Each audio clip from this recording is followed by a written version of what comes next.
उत्तराखंड के मुख्यमंत्री त्रिवेंद्र सिंह रावत ने जब देहरादून में हुई जहरीली शराब कांड पर सख्ती दिखाई थी, तब लोगों को लगा था कि जल्द ही मौत के उन अनजान सौदागरों पर कानूनी चाबुक चलेगा और वो बेनकाब होंगे। लेकिन आज 1 साल होने को है, लेकिन जांच की रफ्तार है कि आगे बढ़ने को ही तैयार नहीं है। शराब कांड में जिन लोगों की जानें चली गई, उनके आंसू तो मुआवजे के नाम पर चंद रुपयों की सरकारी कागज ने पोंछ दिए, लेकिन इन परिवारों की जुबान पर सवाल आज भी कायम है कि आखिर किसकी शय पर राजधानी में जहरीली शराब बिकती रही। और इस शर्मनाक हादसे के बाद भी आबकारी महकमे की मिलीभगत का खुलासा नहीं हो सका है। जय भारत टीवी ने जब इस मामले में खोजबीन शुरू की तो सामने आए एक ऐसे आरटीआई एक्टिविस्ट विकेश सिंह नेगी, जिन्होंने आबकारी महकमे में चल रहे गड़बड़ झाले का खुलासा करते हुए बताया कि इस दिल दहला देने वाली शराब कांड की घटना में जिस इंस्पेक्टर शुजात हुसैन को सस्पेंड किया गया था, दरअसल वो तो फर्जी नौकरी कर रहा है, जिसका मुकदमा खुद हाई कोर्ट में चल रहा है। पेशे से वकील विकेश सिंह नेगी ने अपने दावे को सच साबित करने के लिए वो दस्तावेज भी दिखाए, जिसमें बताया गया कि उर्दू अनुवादक के रूप में 1996 को ही इनकी नौकरी खत्म हो चुकी है। देखिए, मैंने कई बार मुख्यमंत्री जी को लेटर भी लिखे हैं और यहाँ तक कि पीएमओ को भी लेटर लिखे हैं। पीएमओ से खुद जवाब आया कि इस पे कार्रवाई की जाए, तो वो आज तक आबकारी विभाग में फाइलों में दबा हुआ है। और माननीय मुख्यमंत्री जी को मैंने आज नहीं, मैं कम से कम 2018 से लिखते हुए आ रहा हूँ। जब किसी ने नहीं सुनी, फिर मुझे हाई कोर्ट मूव करना पड़ा और मैंने हाई कोर्ट में क्यू वारंट रिट डाली है। क्यू वारंट रिट वो रिट होती है कि आप किस अथॉरिटी से काम कर रहे हैं। खुद विभाग ने जब एडमिट कर दिया, सब कुछ एडमिट कर दिया, तो मैं तो यूं ताजुब मान रहा, फिर अब ये इनको तनख्वाह किस बात की दे रहे हैं, किस बात का? ये तो फर्जी लोग काम कर रहे हैं। भाई, कायदे से उनके ऊपर मुकदमा दर्ज होना चाहिए। अभी तक देखिए, 1994 में उर्दू अनुवादक के पद निकले थे।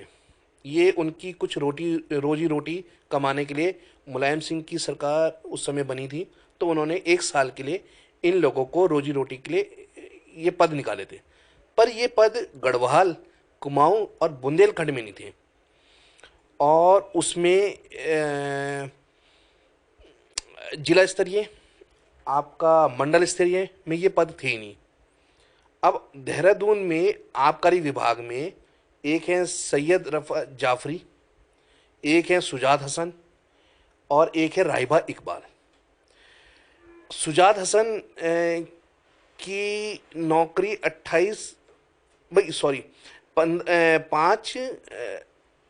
1995 में एक जीओफी निकल के आया 3 फरवरी 1995 में। उसमें लिखा था 28/2/96 को ये नौकरी स्वतः ही समाप्त हो जाएगी।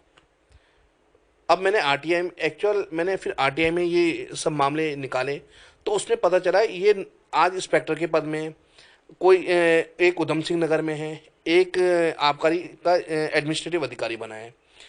इसके बाद फिर जब आरटीआई में और तब निकाल के खुलासा हुआ, तो उसमें पता चला राहिबा इकबाल की पिटीशन 2000 में इलाहाबाद हाई कोर्ट ने डिसमिस कर रखी है, वो आज इंस्पेक्टर बनी है। सुजात हसन जो स्टे लेके चलते हुए आए हैं, उन्होंने हाई कोर्ट में उत्तराखंड बनने पे अपनी पिटीशन वापस ले ली, नॉट प्रेस कर दिया, तो उन पे 96 का आदेश लागू हो गया कि नौकरी स्वतः ही समाप्त हो गई। आबकारी महकमा जहां शराब कांड में विभाग के कर्मचारियों की भूमिका की जांच करने की बात कह रहा है, वहीं शराब कांड की जांच कर रहे पुलिस के तेज तर्रार अधिकारी और सीओ सदर देहरादून अनुज कुमार ने भी जय भारत टीवी को बताया कि इस बेहद ही हाई प्रोफाइल मामले में अभी कुछ जांच रिपोर्ट्स पेंडिंग हैं, जिनके आते ही अंतिम रिपोर्ट दाखिल कर दी जाएगी। देखिए, जो इस शराब कांड जो हुआ था, उसमें जितने भी मुलजिम थे उन्हें गिरफ्तार करके चार्जशीटेड है। कुछ रिपोर्ट्स हमारी पेंडिंग हैं, उस पर जाँच जारी है और जैसे भी आएगा तो उसमें अंतिम पर्चा दाखिल कर दिया जाएगा कोर्ट।